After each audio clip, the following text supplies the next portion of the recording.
네, 안녕하세요. 영화계 157화. 저는 진행의 허효식이고요. 예, 안녕하세요. 김정원입니다. 네, 오늘 저희가 3 빌보드라는 작품을 들고 왔습니다. 예. 감독과 각본의 마틴 맥도나, 촬영에는 벤 데이비스, 음악에는 카터 버웰, 편집에는 존 그레고리, 제작사는 필름4 프로덕츠고 폭스 서치라이트 픽처스가 북미 쪽을 배급했고 국내에는 20세기 폭스 코리아가 배급을 담당했습니다. 제작에는 약 1200만 달러 정도가 들었고 현재 수익이 약 1억 5천만 달러 정도를 거뒀는데 예. 아직 개봉을 안 한 지역이나 2차 판권이 남아있어서 수익은 아마 더 진행이 될 예정입니다. 약 10배 이상을 거둬들였죠. 미국에서는 2017년 11월 10일에 개봉을 했고 한국에서는 2018년 3월 15일에 개봉을 했습니다. 수상 내역으로는 74회 베니스 국제영화제에서 각본상, 42회 토론토 국제영화제에서 관객상, 75회 골든글로브에서 각본상, 나무조연상, 여우주연상, 작품상을 수상했고 71회 영국 아카데미에선 각본상, 나무조연상, 여우주연상, 작품상을 탔습니다. 아카데미에선 나무조연상과 여우주연상을 휩쓸었습니다. 예. 미국 아카데미 작품상으로 수상이 유력하다 뭐 이랬는데 쉐이프 오브 워터한테 돌아왔고 각본상도 수상이 유력하다 이랬는데 겟아웃한테 밀리는 결과가 나왔죠. 예. 그 외에 미국 배우조합, 미국 감독조합, 런던 비평가, 크리틱스 초이스에서 여러가지 수상을 했습니다. 로튼 토마토에선 92%의 신선도와 8.5점을 받았습니다. 그리고 관객들은 87%의 선호도를 보였고 5점 만점에 4.2점의 관객 평점을 받았습니다. 메타크리틱에선 88점의 메타스코어를 받았고 유저 스코어는 7.6점을 받았습니다. 네. 호평 받은 작품이라고 볼 수 있겠죠. 트리비아를 이야기하자면 마틴 맥도나 감독이 고속도로를 달리다가 조지아주, 플로리다주, 알라바마 경계에서 비슷한 간판을 보고 영화의 아이디어를 떠올렸다고 하더라고요. 어떤 간판이냐면은 10번 주간 고속도로에서 발견된 광고판이었는데 1991년 캐시 페이지와 비슷한 운명을 겪었던 딸을 둔 아버지 제임스 풀턴이 광고를 한 것이 있었다고 하더라고요. 그 광고판에는 분노가 가득했고 그것을 본 순간 맥도나 머리에 계속 맴돌고 있었다고 합니다. 네. 누가 이런 메시지를 올렸을까 계속 고민을 하다가 한 아이의 어머니가 이 광고를 올렸을 것 같다라고 하는 상상을 한 뒤에 시나리오를 단숨에 써내려갔고 처음부터 밀드레드 캐릭터의 프랜시스 맥도맨드를 염두하고 있었고 딕슨 역할 또한 록 웰을 염두하면서 시나리오를 썼다고 합니다. 네. 그래서 시나리오를 쓰다 보니까 맥도먼드 나이가 꽤 있어가지고 할머니로 바꿔야 되나? 이 생각을 했는데 그렇게 하는 순간 이야기가 너무 바꿔야 될 게 많을 것 같아서 그냥 어머니로 했고 맥도먼드가 이 작품에 참여하도록 맥도먼드의 남편인 조엘 코엔에게 설득하도록 부탁을 해가지고 맥도먼드가 이 작품에 나오게 됐다고 합니다. 참고로 밀드레드의 캐릭터가 서부극으로 유명한 존 웨인이 있잖아요. 역마차, 수색자, 리버티 밸런스를 쏜 사나이에 출연했던 그 캐릭터를 가져오려고 했고 록 웰이 맡은 딕슨 같은 캐릭터의 경우 정반대로 가기로 했다고 합니다. 2016년 5월 2일 노스캐롤리나 지역에서 33일 정도 촬영을 했고 노스캐롤리나의 블랙 마운틴 지역 목초지에서 실제로 광고판을 걸면서 촬영을 했는데 이 지역 사람들이 기분 나쁘게 여길 것 같아서 중간중간 덮어놨다고 하더라고요. 그리고 영화가 상영된 뒤에 현실에서도 이 영화에 영감을 받아서 광고판이 등장하는 사례가 있습니다. 네. 총 6사례 정도 되는데 첫 번째로 걸렸던 광고판은 영국 런던의 그랜펠 타워 화재 사건이 있었잖아요. 그때 2017년 6월에 벌어졌던 사건인데 2018년 2월 15일에 영국 런던에 세대 트럭이 등장을 했고 영화처럼 빨간 바탕에 검은 글씨로 문구가 새겨졌다고 합니다. 첫 번째 트럭에는 71명이 사망했다. 아무도 체포당하지 않았다. 어째서? 이런 영화에서 보여주는 형식 그대로를 현실에서도 똑같이 광고를 했는데 첫 번째로는 이거였고 두 번째로는 미국 플로리다주에서 스톤맨 더글라스 고등학교 총기 사건이 있었나 봐요. 그래가지고 그것에 대한 광고가 걸렸고 세 번째는 몰타에 반정부 운동가가 있었나 봐요. 다프네 칼루아나라고 하는 기자인데 이 기자 자동차에 폭탄 테러가 발생해서 사망을 했나봐요. 근데 아무런 조치가 취해지지 않았다고. 그것에 대한 광고였었고 네 번째도 국민 의료보험 사유화에 대한 광고, 다섯 번째는 시리아 내전에 대한 유엔 안보리에게 촉구하는 광고, 마지막으로 여섯 번째는 코소보 수도 프리슈티나에 걸린 광고가 있었는데 가정폭력으로 여성이 2명 사망을 했다고 하더라고요. 그래서 국제 여성의 날에 이에 대한 이야기가 코소보 수도에 걸린 사건이 있었는데 영화에서 모티브를 채용했기 때문에 첫 번째로 어떤 형상이 벌어졌고 두 번째로는 아무런 조치가 취해지지 않았다. 그리고 세 번째로는 왜 해결하지 않았느냐라고 반문하는. 그래서 이것에 대해서 감독과 맥도먼드가 인터뷰를 한 게 있었는데 이 영화가 전 세계 운동가들에게 어떤 영향을 끼쳤는지 보여주는 사례인 것 같아서 뜻깊게 생각한다. 뭐 이런 이야기가 있었습니다.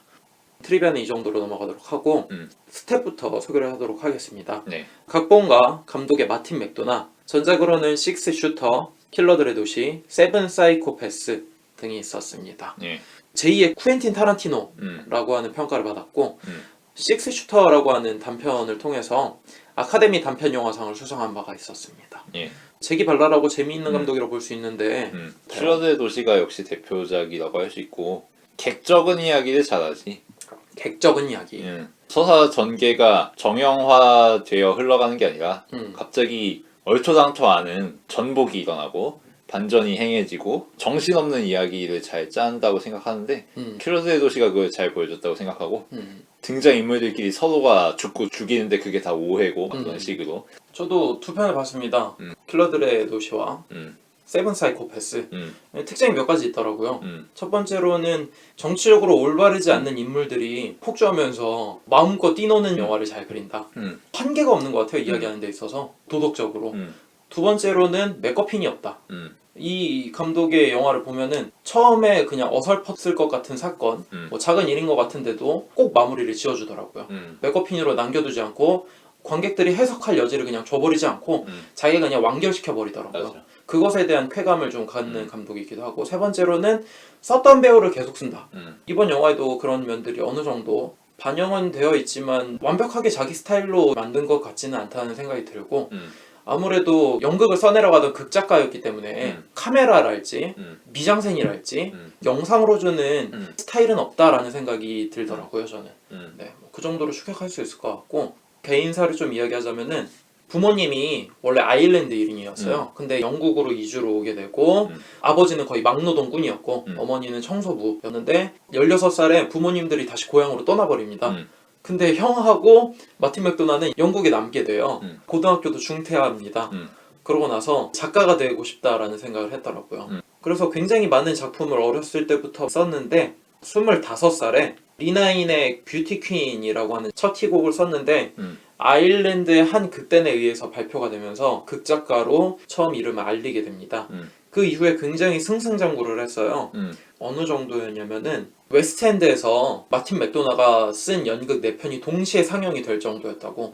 근데 이 4편 모두 비평적으로도 성과가 굉장히 좋았고 대중적으로도 인기가 많아가지고 섹스피어 이후론 마틴 맥도나가 처음인 것 같다라고 할 정도로 오바가 심하네. 뭐 그렇다고 합니다. 그래서 실제로 연극계에서 로렌스 올리비에 어워드라고 하는 상이 있는데 거기에 후보도 오르고 토니 어워드 후보에도 오를 정도로. 뭐 로렌스 올리비에는 참고로 연극과 영화를 넘나든 대배우로 유명하죠. 네. 그래서 그곳에도 후보작이 많이 오를 만큼 유망한 사람이었다고. 근데 아일랜드 비평가들은 좋아하진 않았다고 하더라고요. 런던에서 자라가지고 아일랜드 이야기를 희화화하면서 연극을 만들었기 때문에 사실 불편한 점들이 많았다고.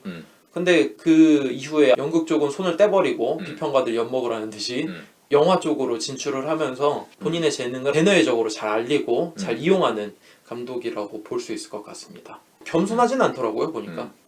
다음 스텝으로는 촬영에는 벤 데이비스, 전작으로는 스타더스트, 키게스, 세븐 사이코패스, 가디언즈 오브 갤럭시, 어벤져스 에이지 오브 울트론, 닥터 스트레인저 등을 촬영한 감독인데 이분은 세븐 사이코패스에서 감독의 전작을 같이 함께했던 촬영 감독이고 최근에는 마블 시리즈에서 활약을 하고 있는 촬영 감독입니다.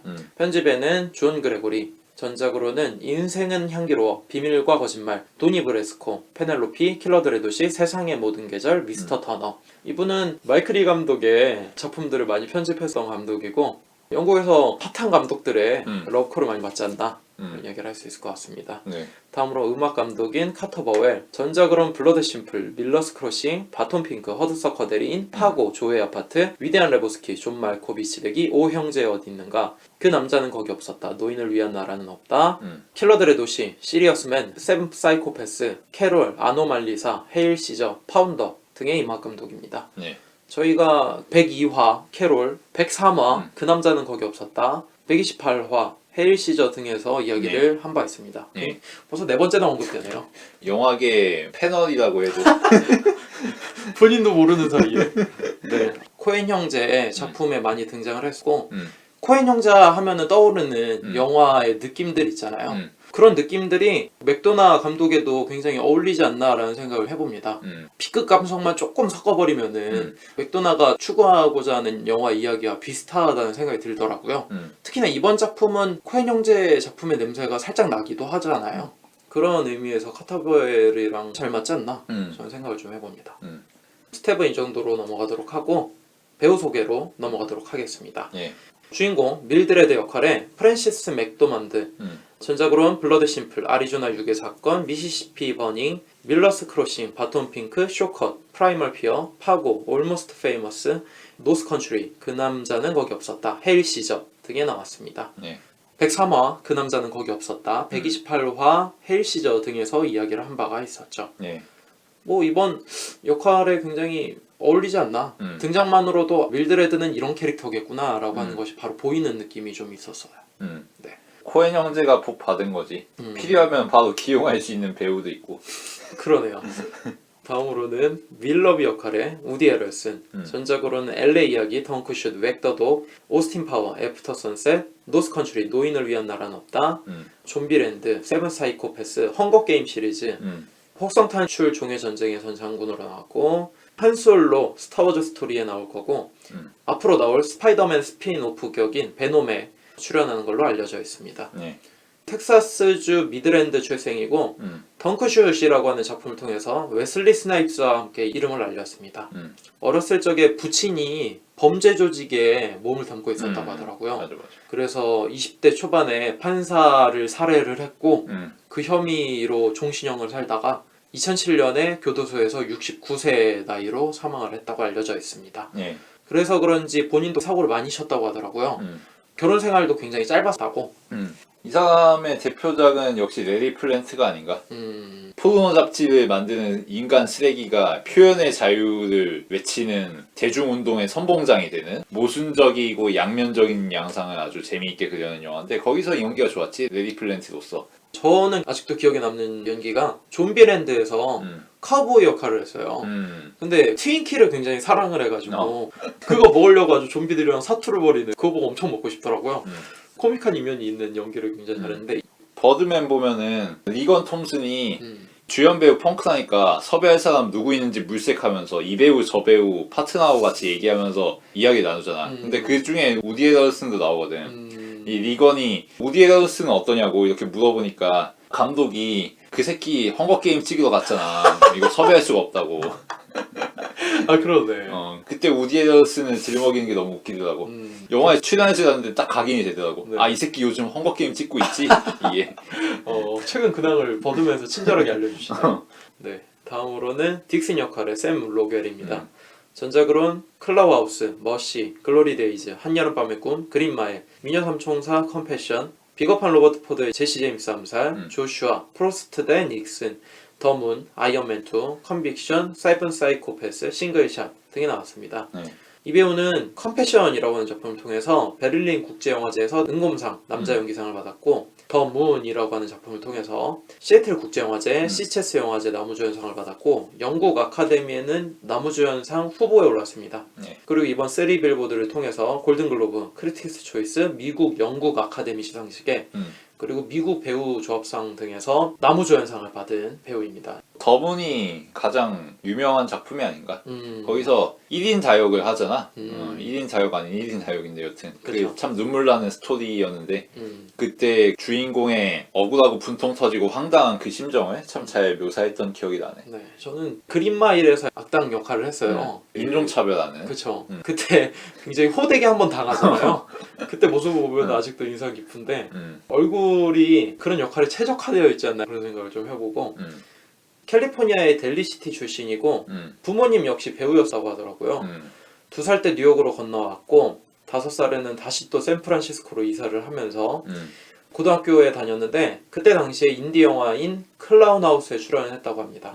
그 이후에 졸업을 해서 뉴욕으로 다시 또 건너와가지고 윌리엄 에스퍼 액팅 스튜디오에서 연기를 배웠고 그 사이에 닌자 거북이, 로앤오더 등의 영화 드라마에 단역으로 출연을 하고 1994년부터 본격적으로 연기에 전념하기 시작했다고 합니다. 예. 그래서 이분은 인디 영화계에서 굉장히 정평이 나 있던 사람이고 대내적으로 알려진 건 리들리 스콧의 코미디 작품인 매치 스틱맨에서 니콜라스 케이지와 공동 주연을 하면서 많이 알려졌고 조지 클루니가 감독했던 컨페션을 통해서 연기력을 인정받은 것으로 알려져 있습니다. 예. 다음으로는 제임스 역할을 맡은 피터 딩클리지. 이분은 왕자의 게임, 티리온 라니스터. 네, 키가 좀 작은 카리스마 있는 그 연기로 유명한 배우죠. 뭐 난쟁이 연기의 전담 배우지. 아, 그쵸. 난쟁이니까 본인이. 네. 영화에서도 인상적으로 나왔던 게 망각의 삶이라는 1995년에 나온 작품이 있는데 이게 인디 영화 제작을 소재로 한 인디 영화거든. 메타 영화지 일종의. 거기서도 아주 돋보이는 존재감을 과시했던 그런 기억이 나네. 네. 어투를 빠르게 하면서도 액센트를 강하게 전달하는 데 능해서 날카롭고 낭창낭창한 그런 역할에 참 잘 어울리지 않나? 짤막하게 속사포처럼 시청자들에게 존재감을 어필하는 그런 거에 특화돼 있지. 네. 엑스맨 퍼스트 클래스나 왕자의 게임을 통해서 수염이 덥석한 모습으로 많이 알려져 있는데 감독의 전작인 킬러들의 도시에서는 또 말끔한 모습으로 나와요. 그때 보면 앳된 모습이 또 있기 때문에 다른 모습을 보실 수 있습니다. 다음으로는 레드웰비 역할을 맡은 케일럽 랜드리 존스인데 네. 인상 깊었던 게 그 엑스맨 퍼스트 클래스에서 까 하면서 날아다니는 그 연기를 하는 게 있어요. 입김으로 상대를 공격하는. 네, 그러면서 까 하면서 이제 공중부양을 해 날아다녀. 다음으로는 로비 역할, 아들 역할을 맡은 루카스 헤지스인데 이분은 맨체스터 바이 더 시에서 아들 연기 경력이 있습니다. 우울한 아들 역할로 커리어를 이어나가고 있는 그런 배우라고 할 수 있을 것 같은데. 네. 아무렇지 않은 척 하면서 일상생활을 즐기다가 어느 순간 냉동닭이었나요? 그걸 보고 터져버리는 아주 그래도 나름 아빠가 얼어 있어. 아니 그게 뭐야 아빠로 했다니 그게 시체가 그렇게 냉동되어 있는 상태에서 그 냉동닭을 본 아 거였잖아. 맞아 그 트라우마를 떠올리게 하는 그런 연기였죠. 네. 이 정도로 1부를 마치도록 하고 2부에선 시놉시스와 함께 작품에 대한 이야기를 나눠보도록 하겠습니다.